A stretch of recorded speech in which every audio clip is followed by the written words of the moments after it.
quando a ajuda vem, mas ela não vem do jeito que a gente espera. O que é que vale a pena a gente flexibilizar em nome da nossa paz de espírito? E como que a gente constrói rede de apoio, que seja rede de apoio mesmo, né? Não um negócio que atrapalha mais do que ajuda. Aceita o chá de coragem?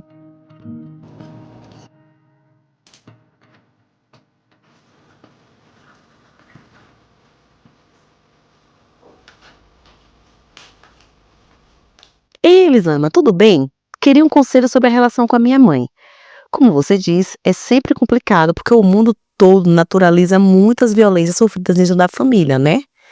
O que acontece é o seguinte: eu tenho uma filha de 4 anos. Minha mãe e meu pai compreendem sobre educação respeitosa por tudo que eu falei com eles e, agora como avós, são ainda mais carinhosos e respeitosos que jamais foram com a minha filha. Porém, é difícil para eles aplicarem o mesmo respeito comigo, principalmente minha mãe, que julga algumas de nossas atitudes, como sair com amigos e levar nossa filha, onde tem criança da mesma idade, está segura, se divertindo, e a questão de tentar dar uma alimentação saudável a ela, pois vive oferecendo doces e me chamando de chata quando eu reclamo. Minha filha tem um sono muito ruim desde bebê. Fazemos de tudo dentro dos limites do respeito a ela, mas demorou muito para estabilizar. E um dia, quando ela passou um tempo com meus pais, assistiu muita tela e comeu muitos doces. Teve uma noite péssima e eu não aguentei. Surtei e mandei uma mensagem muito brava no grupo da família dizendo que, se fosse para não respeitar o modo como criamos ela, não iríamos mais passar tanto tempo juntos. Eu sei que não foi o melhor modo de colocar meus limites, mas foi como eu consegui no momento. Depois disso, a gente conversou e melhorou um pouco em relação a isso. Porém, as coisas vão voltando ao que era antes de pouco a pouco. Eu amo muito minha família e convivemos muito tempo juntos. Quase todo final de semana estamos na mesma casa, ou estamos na casa deles, pois moramos na cidade vizinha. Eles são minha rede de apoio, sem isso eu não teria nenhuma saúde mental. Mas a falta de respeito a algumas decisões minhas me fazem muito mal. Minha mãe é o tipo de pessoa que não sabe ouvir o que as pessoas têm a dizer, ainda mais a própria filha. O que eu faço? Eu amo seu podcast e tudo que você produz. Obrigada. Minha gente, quem nunca viveu isso, né? Quem tem filho e não viveu isso é muito privilegiado. Quem tem filho e não viveu essa confusão de eu quero uma coisa e meus pais acham que eu deveria fazer outra, é algo muito surpreendente. Eu acho que a maioria de nós que tem algum tipo de relação mais próxima com a família viveu essa diferença de formas de ver a realidade. E a gente vai começar a nossa conversa falando de conflito geracional. O que é o conflito geracional? É a forma que cada geração enxerga a realidade. Cada geração percebe o mundo de uma forma diferente. O que caracteriza uma geração? O que caracteriza uma geração é mais ou menos a forma que uma geração, a cultura de uma época, não é somente a idade, é aquela cultura naquela época, a forma de lidar com as coisas naquela época. Tem um jeito de existir que caracteriza as gerações. Cada geração é de um jeito, tá? Cada geração encontra e enxerga as coisas de uma forma muito diferente. E a gente está vendo as mudanças geracionais, assim, eu tenho palestrado muito em empresa falando sobre diálogo, e eu sempre trago conflito geracional, porque você tem hoje nas empresas, por exemplo, 4 gerações trabalhando juntas. A gente tem pessoas vivendo por mais tempo, então com mais tempo produtivo, entre aspas, dentro da empresa, e a gente tem gente chegando muito jovem que não tá chegando para servir cafezinho não, amor, tá chegando com 3 pós-graduações para liderar. E aí você bota uma pessoa de 30 anos liderando uma equipe e que tem funcionário com 30 anos da empresa, 30 anos de carreira. E aí fica a pessoa mais jovem pensando, meu Deus, não tem que lidar com esse dinossauro. E a pessoa mais velha pensando, quem esta criança pensa que ela é para me ensinar alguma coisa? Vamos trazer esse conflito geracional para dentro da família? A geração que você nasceu é, obviamente, uma geração diferente da sua mãe. Assim como a geração da tua filha, viu, gata? Vou te contar que assim como a geração da tua filha, é uma outra geração que vai fazer de um outro jeito que a vida acontece. Vai olhar para o mundo de um outro jeito. Então a gente está falando aí dos nossos pais, que são pessoas mais velhas, ali na faixa dos seus 60, né? A maioria de nós tem os pais aí na faixa de 58, entre 60, 70, 75, alguns estão com pais com 80. A gente está aí numa geração 2 gerações, os baby boomers e a geração X, eu acho. Ih, gente, esqueci. Porque eu sou uma pessoa no climatério e alguns nomes estão sumindo na minha cabeça. Mas, enfim, a gente tem essas gerações, uma geração que prezela pela estabilidade, por fazer tudo do jeito que tem que ser feito, por manter as coisas de uma forma muito segura, que tinha essa vida de longo prazo, de pensar quando tiver 40, 50 anos. Uma geração que não questionava muito o que quem veio antes fez. Então tem que ser assim. Questionava, mas questionava de um jeito diferente, né? E aí vieram os millennials, nós. Aqui. O que é que os millennials acham da vida? Os millennials começaram a criticar tudo que papai e mamãe faziam. Então assim, me deram açúcar, estão errados. Açúcar é um veneno, mata as pessoas. Tudo que eles fizeram tá errado, a gente tem um pensamento muito diferente, a gente precisa mudar radicalmente. É bem normal, tá, gente? Entre uma geração e outra vem uma mudança radical. Não é à toa que pós-millennials, o que a gente tá vendo? A gente tá vendo os Ys, uma geração... Y? Gente, eu tô com a cabeça muito ruim hoje.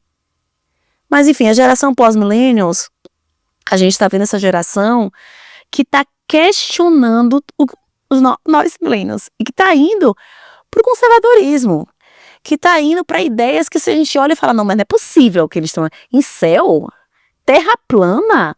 Pelo amor de Deus, a gente achou que isso ia acontecer, que a gente já tá discutindo isso hoje, que vacina não funciona, que loucura é essa? Pois é, a gente tá com uma geração que olhou, essa geração olha pros millennials e fala, ai, questionaram tudo dos pais deles, estão tudo aí de olho tremendo, tomando remédio, tudo infeliz, pobre, que o pai dele conseguiu comprar casa, tinha um emprego bom, eles estão mais pobres que os pais deles, fizeram tudo errado, então a gente tem que fazer de outro jeito. Então presta atenção que o seu filho vai questionar você. Essa geração que tá vindo aqui é uma geração que tá questionando a gente. Que tá vindo, né? Também então, crise climática, crise financeira, crise de tudo que é jeito. Eles estão olhando pra gente de um jeito diferente. Quando a gente tem um filho, o conflito geracional, ele grita, ele berra. O conflito geracional berra, porque você chega ali em algo que o teu pai e tua mãe fizeram com você e fala, não, não é assim que faz. E aí eles levam pro lado pessoal, sacou? A mãe, então, presta atenção, a minha mãe é a pior. Por que sua mãe é a pior? Porque todas as coisas da educação foi ela quem teve que resolver. Porque todo problema que teve na tua vida é ela que recebe a conta emocional da coisa. Cadê a mãe dessa menina? Quem é a mãe? Então quando você fala assim, não vai dar doce, a sua mãe fala, como assim não vai dar doce? Eu dei doce e você tá aqui. Ela não entende que você está enxergando o mundo de um outro jeito e quer fazer outras escolhas. Ela entende que você está criticando ela. Ela entende que no momento que você fala, não mãe, esse é o jeito que você fez, mas tá errado, eu quero fazer de outro jeito, você fala, ela tá ouvindo, mãe, você fez muita merda. Olha o tanto de merda que você fez, de besteira que você fez. Então quando ela briga com você e fala que bobagem, não pode dar um doce pro menino, não vai dar chupeta, não vai fazer.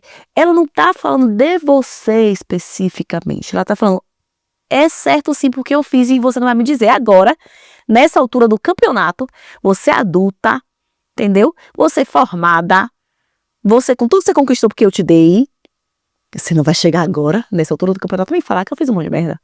Olha você aqui. Então não é sobre você. É sobre o que ela recebe como uma crítica a ela.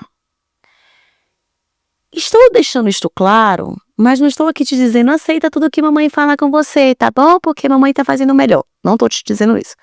O que eu estou te dizendo é a crise geracional, o conflito geracional dentro da família, quando chega um filho, quando chega um neto, ela vai existir. Vai ter briga. Vai ter um desencontro da forma que você vê a realidade e que os seus pais veem a realidade. Porque ambos acham que sabem o que é melhor para aquela criança. E aí a gente vai para outra parte da nossa conversa, que é, a gente precisa entender o que é negociável e o que é inegociável pra gente.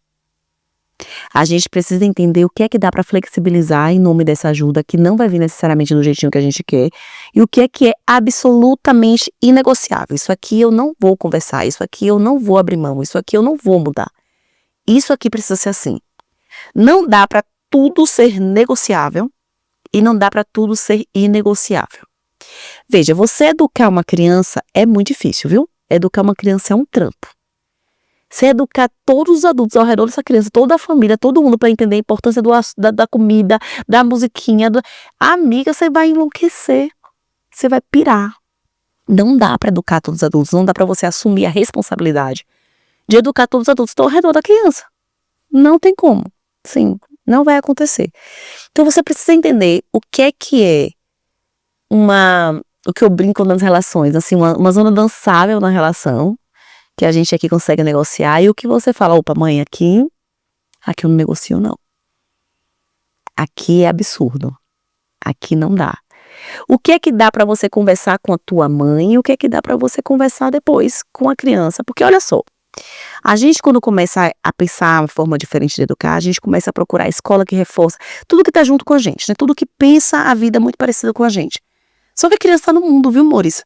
E esse mundo, ele não é um reflexo do que a gente pensa da vida. Ele é complexo, ele é multifacetado, ele tem gente muito diferente. Então eu também preciso ferramentar o meu filho, a minha filha, para viver com as coisas que são diferentes, para enxergar a vida da coisa diferente e para entender que nem sempre o diferente é ruim, o diferente é só diferente. E aí você tem que pensar o que é que precisa ser negociado com os seus pais para que você tenha essa ajuda. Você fala, eles amam. Sem eles eu não teria saúde mental, são eles que apoiam, são eles que ficam, são eles que cuidam da minha filha. Eles amam muito a minha filha, eles são muito carinhosos com a minha filha, mas eles estão me desrespeitando quando eles não fazem o que eu acredito que é educação. Será que para eles estão te desrespeitando? E o que seria te desrespeitar, o que seria te respeitar? Te respeitar é seguir exatamente a tua cartilha? Porque você não está contratando alguém para educar para cuidar dos teus filhos do jeito que você acredita que tem que ser cuidado. Você está pedindo uma ajuda pro teu pai e pra tua mãe. E eles vão ofertar ajuda com as ferramentas que eles têm. O que é negociável aí? O que dá para conversar com a criança e o que é inegociável? Então, assim, eu me lembro das coisas que para mim eram muito inegociáveis, que era quando alguém falava de bater. Então, assim, cara, não. Ninguém vai começar a bater no meu filho. Ninguém vai levantar a mão pro meu filho, pra minha filha. Ninguém vai falar, ó, se mexer nisso aí, ó. Cara, primeira vez que falaram, opa! Vamos conversar. Meu filho não apoia. E ninguém ameaça meu filho. E se um de vocês levantar a mão pros meus filhos, não vão conviver com os meus filhos. Ei, ninguém vai ficar mais sozinho com os filhos. Se alguém bater nos meus filhos, já foi. Pra mim, essa era uma linha assim, não existe possibilidade de ser ultrapassada. Essa é uma linha muito firme pra mim. Mas eu sabia que dava um doce. Eu sabia que via mais televisão do que eu gostaria. E eu sabia que os meus filhos iam saber dançar nas relações e perceber que as pessoas são diferentes. Sabe? Que com a vovó é uma coisa, com a mãe é outra. E eu começava com os meus filhos, ó, não existe segredo entre a gente. Por mais que a vovó fale, não conta pra sua mãe, o que é horrível, tá, gente? É péssimo pra criança. Péssimo pro desenvolvimento da criança. Eu conversava. Eu me lembro de uma vez em que o meu filho chorou e algum tio, alguém falou assim, menino não chora, não sei o quê. E aí eu brinquei com voz como se fosse a voz dele. Chora sim, vovô, eu choro, tio. Eu tô com dor, pra não brigar, pra não pesar aquele climão, porque as pessoas pensam de forma diferente da minha, eu não vou ficar, nossa, que pessoa horrorosa porque disse isso. É a mesma pessoa que falou isso, é uma pessoa que era extremamente carinhosa, que cuidava do meu filho, que dava amor. Então assim, por que eu precisava pegar uma arma pra aquela pessoa, sabe? E eu me lembro de depois sentar com meus filhos e conversar, e falar, não, você viu que aquela pessoa falou isso pra você? O que você pensou na hora que ele falou? Eu penso isso de um jeito diferente, sabia?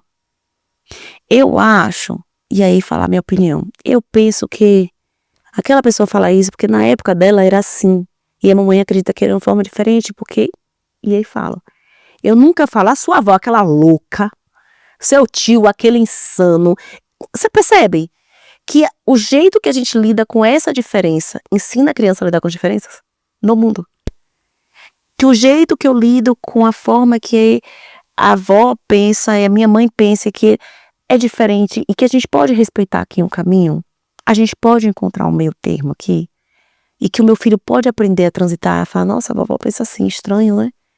E é muito legal depois conversar, hoje que meus filhos são maiores, né, são adolescentes, como eles conseguem enxergar as diferenças com as outras pessoas de um jeito mais fluido, sabe? Nossa, mas aquela da tal pessoa, você viu o que fala? Fiquei pensando assim, não, que coisa esquisita de se pensar, mas não é, que pessoa imbecil. Não é desse lugar, entendeu? Não é desse lugar de, nossa, minha mãe é uma louca, minha mãe me desrespeita. Porque... Cara, pois é, o jeito que ela vê a vida é esse daqui. Esse é o preço da ajuda que ela me dá. Pago? Quando eu pago? Quando vale a pena pagar? Quando não vale a pena? Isso aqui é uma dança que eu vou encontrando. Eu já falei aqui no podcast algumas vezes que equilíbrio é movimento. Equilíbrio é movimento. Equilíbrio não é estático, equilíbrio é dinâmico. Você pende pra um lado, pende pro outro, alguém na bicicleta, ó. Daí vai pra um ladinho, pro lado. Não fica parado. Você vai experimentar. Qual que é o negociável e inegociável aqui? Não dá pra você lidar com, nossa, ela gritou com meu filho e ela deu um pirulito pro meu filho como se fosse o mesmo nível de gravidade, sabe? Eu preciso entender que são gravidades diferentes aqui. Posso me irritar com as duas coisas, mas eu preciso entender que nem tudo é um crime inafiançável. O que é crime inafiançável aqui? O que é só infração? Não chega a ser um crime. O que é que eu posso... quando tá com minha mãe eu já sei que vai ser assim. E o que é que não é? Então assim, por exemplo, eu vou pra Bahia, meus filhos eles têm tempo de tela regrado. Mesmo hoje, mesmo adolescente, mesmo Miguel já com quase 14, tem tempo de tela regrado, sim. Mas quando chega na casa dos avós, cara, tempo de tela regrado vai para as cucuias quando a gente chega na Bahia. Porque vai jogar videogame com a prima, porque vai assistir televisão, porque vai ficar na tela parecendo um zumbi várias vezes. Doce, alimentação, poxa, tem muita regra com alimentação aqui. A regra assim, galera, comida aqui é uma comida feita em casa, nada de salgadinho, não faz parte da alimentação. Mas quando eu vou pra lá, eu penso, ok, o que é que eu tô disposta a falar? Não, isso aqui não, filha, agora tu exagerou. Pra ok, tá? Eu vou me preparando para abrir mão de algumas coisas. Aí a gente tem um ponto muito importante, tá? Importantíssimo. A gente vai pra Bahia 1, 2 vezes no ano, no máximo. Você me disse que você tá na casa da sua mãe todo final de semana. O que é que você tá disposto a abrir mão todo final de semana e o que você não tá? E se você não tá disposto a abrir mão durante todo final de semana abrir mão dessa coisa, você vai ter que abrir mão de alguma coisa. Somos adultas, né? Talvez abrir mão um pouco mais desse excesso de convivência. Percebe? Teve uma conversa que eu tive com a minha mãe, tive com meu pai, que foi uma conversa de falar, olha, eu sei que você fez o melhor que você pôde. Eu não duvido que você fez o melhor que você pôde. E hoje eu descobri coisas que não existiam na tua época. Me deixa eu tentar do meu jeito. Em momento nenhum eu tô te criticando. Eu sei que você não concorda. Eu sei que você acha estranho. E eu queria tentar desse jeito aqui. E foi tão bom conversar assim, sabe? E mesmo eles discordando, sobretudo, assim, da minha forma de lidar com o comportamento dos meus filhos, mesmo eles achando várias coisas absurdas, sobretudo a minha mãe, que é quem eu convivo muito mais, e meu pai mora mais distante, eles foram respeitando, sabe? Foram entendendo que eles amam ver as coisas assim. Não é sobre eu acho que você é uma mãe de bosta, que você foi o pai de bosta. É sobre eu quero fazer assim, porque eu acredito que é assim. Na época deles tinha tão pouca informação sobre tanta coisa, agora eu tenho tanta informação, pelo amor de Deus, é lógico que eu quero fazer diferente. Talvez valha uma conversa de mãe, obrigada por isso e isso que você fez. Eu entendo que naquela época era a coisa mais comum do mundo. Gente, a banheira do Gugu. Tinha a banheira do Gugu. Tinha um sushi nu no Faustão. Vocês conseguem pensar que a gente sobreviveu a isso? Ao sushi nu no Faustão, que tem mais de 40 os millennials brasileiros, que dia de domingo reunia a família inteira pra ver um sabonete cair na banheira e gente semi-nua tentando pegar um sabonete e a gente torcendo porque ia pegar o sabonete. Pois é, essa foi a nossa conjuntura de quem é millennial hoje. E os seus pais aprenderam que aquilo era, em algumas formas, absurdo, mas não era o absurdo que a gente entende que é absurdo hoje em dia. Amor, eu me lembro de entrar, às vezes, 8 pessoas num Fusca. Como é que cabia todo mundo naquele Fusca? Eu não sei. E a gente deitada. E a gente sentada no chão. A gente fazia camadas de pessoas num carro. Pra quem fez isso uma vida inteira? Hoje eu sinto assim, mas pra que sinto, gente? Uma frescura. Eu levava vocês tudo na caminhonete e dava certo. Eu não tenho que convencer ninguém a acreditar. E aí, para ir finalizando nosso papo, eu queria que você pensasse em uma rede de apoio que é além da família. Porque a gente fala muito de rede de apoio, e quando a gente fala de rede de apoio, a gente fala de família, né? Mas às vezes, a gente precisa de um pouquinho mais. Esses amigos, essas amigas que têm filhos que pensam como você, não pode ser tua rede de apoio também? Então não precisa deixar de ter seus pais como rede de apoio, não. E aí, pra finalizar, eu preciso te deixar assim uma pulguinha atrás da orelha. Até quando você vai esperar que o teu pai e a tua mãe concordem com o jeito que você educa? Eu não tô aqui falando, lógico que facilitaria muito a vida se eles concordassem.